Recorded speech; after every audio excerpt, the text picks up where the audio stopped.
এগুলো সব মাদ্রাসা ছাপ, এগুলো সব রোহিঙ্গা মুসলিম। এই মালগুলো কোত্থেকে এসেছে এগুলো আইডেন্টিফাই করো। আমাদের কালচার, পশ্চিমবঙ্গের কালচার এটা না।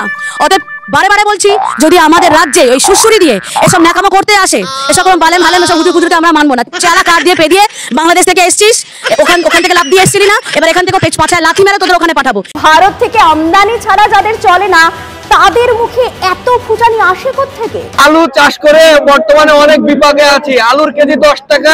বাংলাদেশের উপরেই নির্ভর, তারা না আসলে দুটো পয়সা তো ঘরে তো নেওয়া যায় না, বউ বাচ্চাগুলো সব। এখন কেন বাংলাদেশিদেরকে ডাকছো বাছাধনেরা? এক সময় না তোমরা বলেছিলে আমাদের বাংলাদেশ নাকি কাঙালি দেশ, বাংলাদেশ নাকি তোমাদের কাছে পেশব শীত।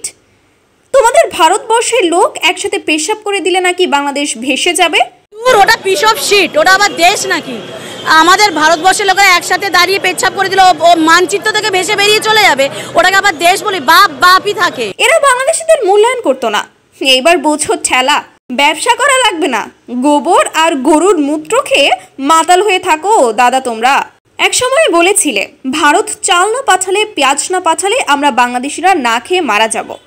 কোথায় গেল আজকে সেই দাম্ভিকতা আর সেই অহংকার? আজকে কোথায় গেল তোমাদের সেই নেতাদের বড় বড় কথা? কোথায় গেল বাংলাদেশকে রাফায়েল দিয়ে উড়িয়ে দেওয়ার হুমকি? কোথায় গেল ভারতের সেই শুভেন্দু অধিকারীর বাংলাদেশকে নিয়ে তুচ্ছ তাচ্ছিল্য করে কথায় কথায় বাংলাদেশিদের চিকিৎসা না দেওয়ার হুমকি থামকি আর লম্পঝম্প? চিকিৎসা 100% স্টপ করুন, আর চিকিৎসা নেওয়ার জন্য করাচি আর লাহোরে যান। পৃথিবীর বুকে যদি কোনো বেয়াদব ও মূর্খ জাতি থেকে থাকে, সেটা হলো ভারতের পশ্চিমবঙ্গের কিছু উগ্রপন্থী ছাগলের বাচ্চা নামক জাতি। উনি হেসে হেসে কি বললেন, এবার যদি একটা সম্প্রদায় রাস্তায় নামে তোমরা পারবে? তাহলে হ্যাঁ পারবো। আরে নামা, তোর দুধের গাইতে নামা। ওস্কা আমরা মরে গেছি, আমরা ছিলাম, আছি, থাকবো। তারা বাংলাদেশি চিকিৎসা প্রার্থী রোগীদেরকে তাদের দেশের চিকিৎসা নিয়ে এমন ভাবে বলতো মনে হয় যেন তাদের ভারত ছাড়া আমাদের বাংলাদেশে হাসপাতাল নেই বললেই চলে। আমাদের দেশের থেকে কম খরচে কলকাতায় ভালো চিকিৎসা পাওয়া যায়, তাই বিগত দিনে বাংলাদেশের কিছু মানুষ কলকাতায় গিয়ে চিকিৎসা নিত।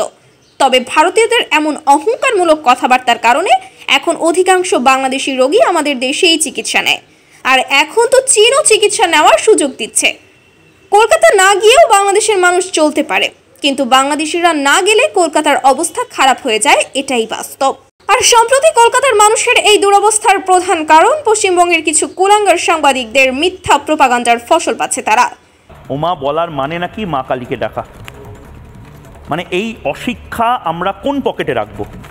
পকেটে রাখবো, কোটের পকেটে রাখবো, প্যান্টের পকেটে রাখবো? এই অশিক্ষা কোথায় রাখবো? কলকাতার ব্যবসায়ীরা তাদের ব্যবসা গুটিয়ে নিচ্ছে দিনে দিনে। বাংলাদেশের কেউ কেউ তো হাস্যরস করে সামাজিক যোগাযোগ মাধ্যমে বলছেন বাংলাদেশের সব আওয়ামী লীগের নেতা কর্মীরা তো কলকাতায় আশ্রয় নিয়েছে হাজার হাজার কোটি টাকা লুট করে। ওদেরকে বলুন কিছু অনুদান প্রদান করুক ব্যবসা বাণিজ্য টিকিয়ে রাখার জন্য।